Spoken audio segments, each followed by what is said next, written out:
শিল্পের জন্য দাঁড়িয়ে যাওয়া, মানুষের জন্য দাঁড়িয়ে যাওয়া। মানে দেখেন বাংলাদেশে কেমন, আমি অবশ্যই নারী অধিকারের পক্ষে দাঁড়াবো, কিন্তু যদি কোনো হিজাবি বা বোরকা পরা মেয়ে কোথাও নির্যাতিত হয়, এইটা আমার কনসার্ন না, কারণ সে আমার নারী না। আমি মানুষের পক্ষে দাঁড়াবো, কিন্তু সেই মানুষটা যদি দাড়ি টুপিওয়ালা হয়, সে আবার আমার সিলেবাসে নাই। একইভাবে এখন আবার হয়েছে, ধরেন একজন দাড়ি টুপিওয়ালা মানুষ, সে অ্যাক্টিভিজম করছে, একটা শাখা সিঁদুর পরা মেয়ে অথবা টি শার্ট পরা একটা মেয়ে, সে যদি কোথাও ভিকটিম হয় না, তার ব্যাপারে সে কনসার্ন জানাবে না, কারণ সে তার এখন এটা হয়েছে কি ওই আগের জায়গা থেকে, যখন পাওয়ারটা ছিল কাদের হাতে, কাস্টমাইজড ভালোবাসা। আমরা এই জন্য জানেন, আমরা না কারো বন্ধু হতে হতেও আর কারো বন্ধু হয়ে উঠতে পারতেছি না। এই যেই গ্রুপটার কথা বললেন, এদের গত 10-15-20 বছরে বাংলাদেশের শিল্পী অবদান কি বলেন তো, একমাত্র চাটুকারিতা ছাড়া? বলেন না, কয়টা মৌলিক গান, কয়টা মৌলিক সিনেমা তারা দাঁড় করাইতে পারছে বাংলাদেশের জন্য? এদের দুইটা কাজ, একটা হইলো কলকাতায় গিয়া যে কোনো একটা সিনেমার ক্যারেক্টার হইয়া এরপরে দেশে আইসা কলকাতার অ্যাকসেন্টে বাংলা বলা, বঙ্গ জয় করে ফেলছে সে এক। আর হইলো টিভি চ্যানেলগুলো যেহেতু তাদের সব নিজেদের ভাই ব্রাদার, সেইখানে এসে মুখ দেখানো। আপনি বলেন তো যে এদের কোনো মৌলিক ওয়ার্ক আছে কিনা? আমেরিকায় প্রেসিডেন্ট যখন নির্বাচিত হন, তাকে যখন সাংবাদিকরা ইন্টারভিউ করেন, শুধু বলেন মিস্টার প্রেসিডেন্ট, তার নামের আগে 16টা ডিজিগনেশন নাই। আর দেখেন বাংলাদেশের যে সংবাদ সম্মেলনগুলো, মানে প্রশ্ন করতেছে নাকি তেলের ড্রাম বললেও ছোট হয়ে যায়, মানে শেখ হাসিনা পর্যন্ত বিব্রত হয়ে একবার বইলে উঠছে, আপনার প্রশ্ন কোথায়? কোটি কোটি টাকা খরচ করে ইলেকশন, এই ট্রেনটাই ভাঙতে হবে, আজকে হোক 20 বছর পরে হোক। এইটা না হলে কোনোদিন বাংলাদেশের মানুষ ভালো পলিটিশিয়ান পাবে না, ভোটের রাজনীতিতে কোনোদিন পাবে না।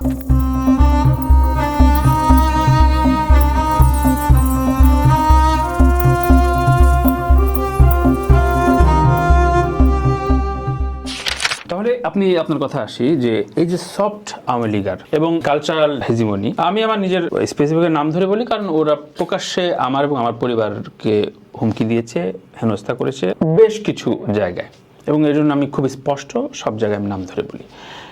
এই যে আমাকে হিউমিলেশন করা হলো লাল বদর বলে, এবং আমি ওই সময় ছাত্রদের পক্ষে ছিলাম, অথচ তাদের কোনো দিন কোনো রকম ক্ষতি তো দূর, উপকার ছাড়া কোনো ক্ষতি করি নাই, ভাবিও নাই। কিন্তু একদল গোষ্ঠী, যে আলো আসবে একটা গ্রুপের, এবং তার আগে 15-16 বছর আমরা প্রত্যেক সময় দেখছি যে তারকা শিল্পী, কলাকুশলী, সাহিত্যিকরা রুলিং পার্টির প্রতি নুয়ে পড়ে, মানে মেরুদণ্ডটা রুলিং পার্টিতে। রাজনীতি করার অসুবিধা নাই, কিন্তু রাজনৈতিক আদর্শ তো থাকতে পারে, ঠিক আছে আমি বাম করব, আমি ওই পার্টি করব, আমার নিজের পার্টি দিব, সেটাতে খুব বেশি দেখা যায় না। অথচ আমরা বলি এইটা সবচেয়ে বেশি সচেতন সমাজ, তাই না? মানে শিল্পী, মানে সাহিত্যিকরা তো সবচেয়ে বেশি সমাজ সচেতন।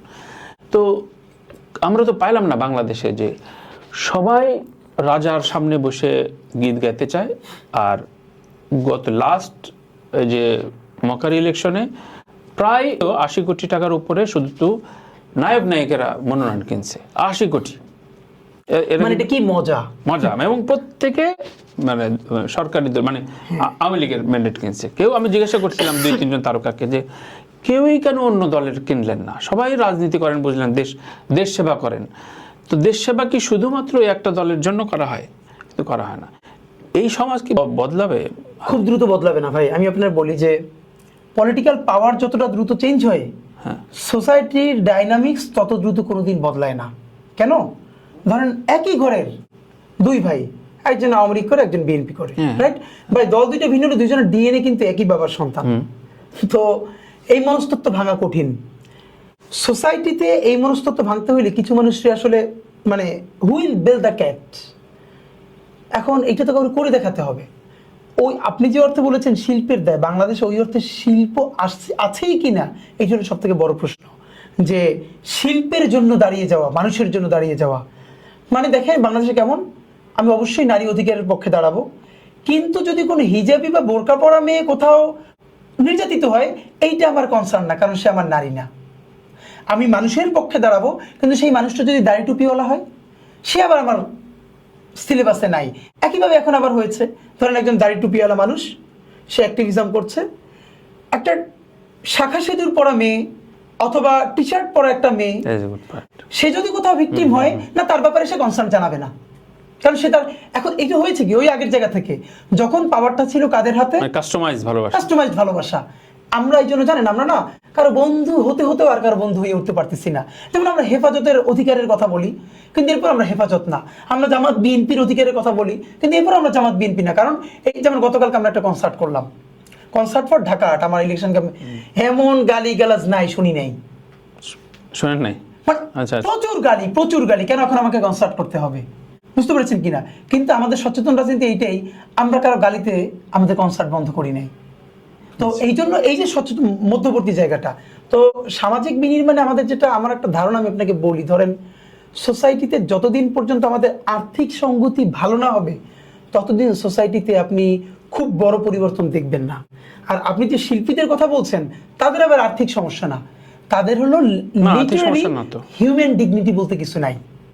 মানে তাদের ক্ষেত্রে যেটা সমস্যা, মানে শেখ হাসিনার অডিও রেকর্ড বেরোলো যে এই 800 ভরির স্বর্ণ তার, হ্যাঁ, আবার তারকারা বলতেছে, তারকা এক দুজন বলতেছে যে না এটা এই পিতলের সোনা। মানে ব্যাপারটা দেখেন, তাদের হলো যে হিউম্যান ডিগনিটি থাকে না, একজন মানুষ যেই দলই করুক একটা মানবিক মর্যাদা, একটা ব্যক্তিত্ব বোধ।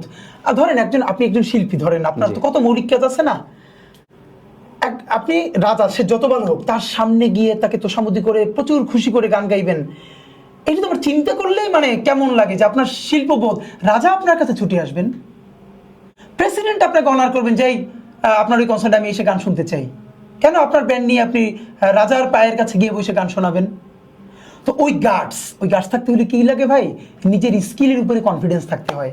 এই যেই গ্রুপটার কথা বললেন, এদের গত 10-15-20 বছরে বাংলাদেশের শিল্পী অবদান কি বলেন তো? একমাত্র চাটুকারিতা ছাড়া বলেন না, কয়টা মৌলিক গান, কয়টা মৌলিক সিনেমা তারা দাঁড় করাইতে পারছে বাংলাদেশের জন্য? এদের দুইটা কাজ, একটা হইলো কলকাতায় গিয়া যে কোনো একটা সিনেমার ক্যারেক্টার হইয়া এরপরে দেশে আইসা কলকাতার অ্যাকসেন্টে বাংলা বলা, বঙ্গ জয় করে ফেলছে সে এক। আর হইলো টিভি চ্যানেলগুলো যেহেতু তাদের সব নিজেদের ভাই ব্রাদার, সেইখানে এসে মুখ দেখানো। আপনি বলেন তো যে এদের কোনো মৌলিক ওয়ার্ক আছে কিনা, কোনো ফান্ডামেন্টাল ইনপুট তাদের আছে কিনা? নাই তো। এইটা যদি থাকতো, নিজের স্কিলের উপরে যদি কনফিডেন্স থাকতো, তাহলে না তোষামোদ করলেও ওইটা ন্যূনতম একটা, মানে আমি কবি আল মাহমুদের কথা মনে পড়তেছে, উনি ওনার আত্মজীবনীতে লিখতেছে প্রেসিডেন্ট জিয়াউর রহমান ওনাকে প্রচন্ড শ্রদ্ধা করতেন, প্রচন্ড। তো প্রেসিডেন্ট জিয়াউর রহমানকে নিয়ে ওনার একটা ছোট গল্প আছে, মুশিক রাজার গল্প টাইপ এরকম। তো যারা ইন্টারে স্ট্যান্ড করলো তাদেরকে নিয়ে প্রেসিডেন্ট জিয়াউর রহমান একবার নৌকো মানে লঞ্চে করে এই ভ্রমণে গেছে, নৌ ভ্রমণে। তো এইখানে উনি একমাত্র বললেন যে আমি চাই কবি আল মাহমুদ এটার সাথে থাকুক এবং উনি বাচ্চাদের সাথে সময় দিক। এরপরে তিনি তাদের সাথে থাকলেন, এসে গল্প লিখলেন। এর মানে হলো নিজের যখন স্কিল থাকে, একজন রাষ্ট্রপতিও তাকে ওই পরিমাণ অনার করে নিয়ে আসতে পারতে হয়। এরশাদের কবিতা পত্রিকার প্রথম পৃষ্ঠে ছাপা হওয়া শুরু করলো, তার তো কবি হইতে মনে চায়। মজার ব্যাপার হলো তার কবিতা কখনো শামসুর রহমান, কখনো এও লিখে দেয়, এরকম শোনা যাইতেছে। দেখেন তখন বাসসের যিনি সভাপতি না সেক্রেটারি, ভদ্রলোকের নামটা এই মুহূর্তে ভুলে গেছে আমার, মাত্র মনে, এই জন্য আমি যাতে ভুল না বললাম না, তিনি রাষ্ট্রপতিকে, এরশাদ তখন রাষ্ট্রপতি, তাকে জিজ্ঞেস করলেন আপনার কবিতা কেন পত্রিকার প্রথম পাতায় ছাপা হয়? উনি বললেন আমি দেশের জন্য এত কষ্ট করি, আমার কবিতা, আচ্ছা ঠিক আছে আপনি যদি বলেন তাহলে আর প্রথম পাতায় ছাপা হবে না। তখন উনি বললেন আমার বলা না বলার প্রশ্ন না, পত্রিকায় তো কোনো কবির কবিতায় কোনোদিন প্রথম পাতায় ছাপা হয় না, ওটা তো সাহিত্য পাতায় ছাপা হয়। এরপর থেকে এরশাদের কবিতা পত্রিকার আর প্রথম পাতায় ছাপা হয় নাই, সাহিত্য পাতায় ছাপা হয়েছে। আর এই ভদ্রলোককে বান্দরবান পোস্টিং দিয়ে দেওয়া হয়েছে। কিন্তু আপনি ভাবেন এই যে তার মোরাল গার্ডস। আমেরিকায় প্রেসিডেন্ট যখন নির্বাচিত হন, তাকে যখন সাংবাদিক ইন্টারভিউ করেন, শুধু বলেন মিস্টার প্রেসিডেন্ট, তার নামের আগে 16টা ডিজিগনেশন নাই। আর দেখেন বাংলাদেশের যে সংবাদ সম্মেলনগুলো, মানে প্রশ্ন করতেছে নাকি তেলের ড্রাম বললেও ছোট হয়ে যায়, মানে শেখ হাসিনা পর্যন্ত বিব্রত হয়ে একবার বইলে উঠছে আপনার প্রশ্ন কোথায়? একবার না, বুঝতে পারছেন কিনা? তো এখানে না আছে সাংবাদিকতা, না আছে শিল্প। এই জন্য এখানে যেটা আছে চাটুকারিতা নিজেই এখানে একটা আর্ট, আর ওই আর্টের চূড়ান্ত আর্টিস্ট হলেন আমাদের আলো আসবেই। তো এটা দাঁড়াতে সময় লাগবে বলছেন? এক্স্যাক্টলি, সময় লাগবে, লড়াইটা করতে হবে, সময়। হ্যাঁ, আমি মনে করি ন্যূনতম একটা নৈতিক সমাজ যখন দাঁড়িয়ে যাবে, মানুষের নিজের স্কিলের উপরে বিশ্বাস রাখবে।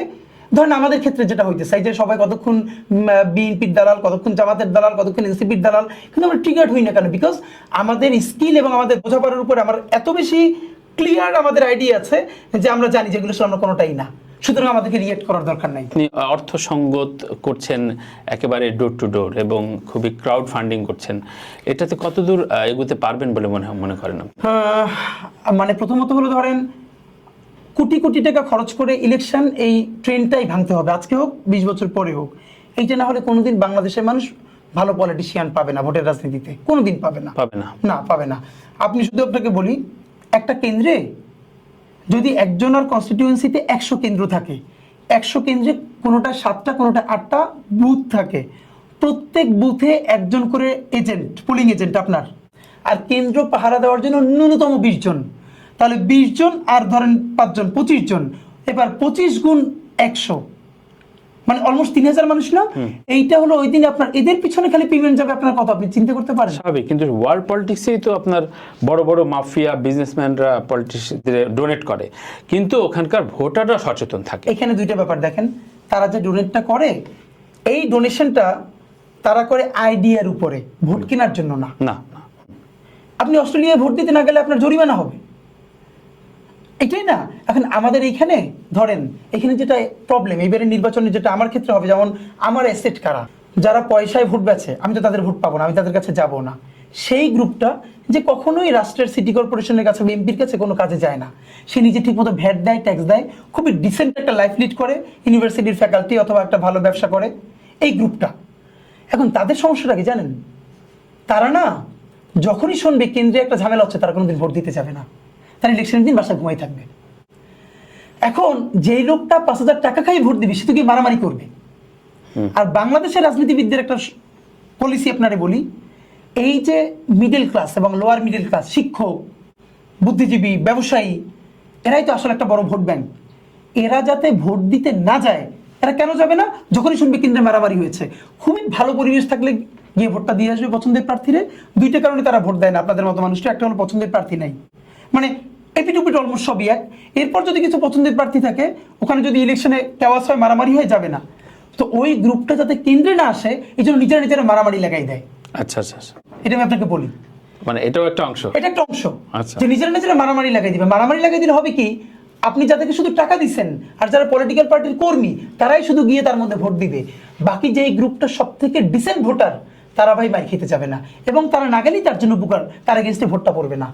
এটি হলো তারা করে। তাই জন্য সামনের ইলেকশনটা হলো একটা মহা টেস্ট, এসিড টেস্ট, যে তারা আসলে কতটা কাস্টিং। দেখেন বাংলাদেশের সিস্টেমটা কি একটা, ধরেন ভোট পড়লো, পুরো ভোটের কাস্ট হইলো 40%, এই 40%-এর মধ্যে ধরেন 25% পাইলো বিএনপি, তখন ব্র্যান্ডিং হয় কি, আমরা 25% পাইছি। মানে 40% যখন ওইটারে 100-এ করা হবে, তখন বলবে কি, ধরেন আমরা 60% পাইছি বা 70 পাইছি। ভাই 60 বা 70% যে পাইছো, এইটা টোটাল ভোটের, কাস্টিং ভোটের অংশ, কিন্তু ভোট দিছে টোটাল কত পার্সেন্ট মানুষ? 50% মানুষই কি ভোট দিছে তোমারে? তারা তো ভোটই দিতেছে না। এর মানে দেশের এখন নতুন যেটা গুরুত্বপূর্ণ, এই যে যারা ভোট দিতে যায় না, সেই মানুষগুলোকে নির্বাচনে কেন্দ্রে আনা।